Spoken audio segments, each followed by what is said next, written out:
νύχτες καυτές, άμα ακούσεις φωνές. Δεν κοιμούνται ποτέ, κάνουν ράπτε δουλειές. Είναι ομάδες πολλές, καλές τόσες φίλες. Να πας διακοπές, θα σου δίνω τι θες. Κάτι νύχτες καυτές, άμα ακούσεις φωνές. Δεν κοιμούνται ποτέ, κάνουν ράπτε δουλειές. Είναι ομάδες πολλές, καλές τόσες φίλες. Πολλοί φοβούνται τη μοναξιά. Τα παιδιά μερίσματα, τα κρύα κρεπρόφια. Θέλουν το πάζο τη ζωή συμπληρωμένα. Γι' αυτό τρίγυνα τα βράδια και γυρεύουν το μάτι. Βγαίνουν έξω σαν να πήρα με κόκκινη. Σαν εκείνη την ταινία, σαν ζωή μαθητές. Γιατί ζήσαμε τις πιο επώδυνες μας στιγμές. Πίσω από πόρτες κλειστές. Λεφόντα έξω από το 24ωρο. Φωτίζει αυτή την κέρη ηλιοφόρο σαν ανόαση. Κάποιο φάνηκε δεν μου είναι τόσο ευχάριστο. Δεν ξέρω το όνομά του πριν να παίξει στην τηλεόραση.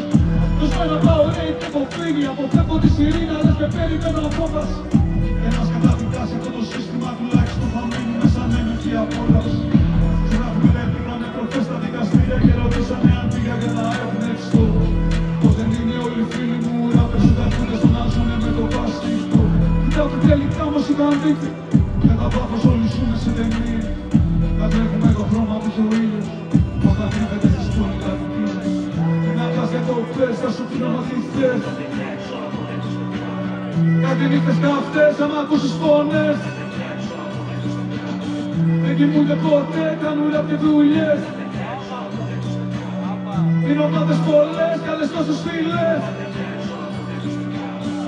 Να πας διακοπές, θα σου πίνω ό,τι θες. Τα παιδιά έξω από 24ωρα.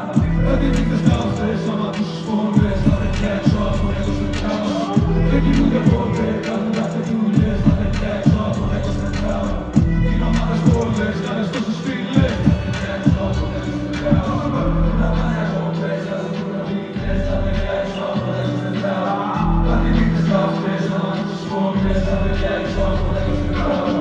Δεν κοιμούνται ποτέ, κάνουν ράπτε δουλειές. Τα παιδιά έξω από 24ωρα. Είναι ομάδες πολλές, καλές τόσες φίλες. Τα παιδιά έξω από 24ωρα. Πριν να πας διακοπές, θα σου πίνω τι θες.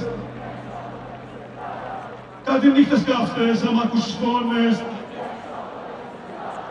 Δεν κοιμούνται ποτέ, κάνουν ράπτε δουλειές. Είναι ομάδες πολλές, καλές τόσες φίλες. Θεσσαλονίκη, ευχαριστούμε πάρα πολύ. Πάμε για το τελευταίο κομμάτι. Σκουίζι, ρίξτο.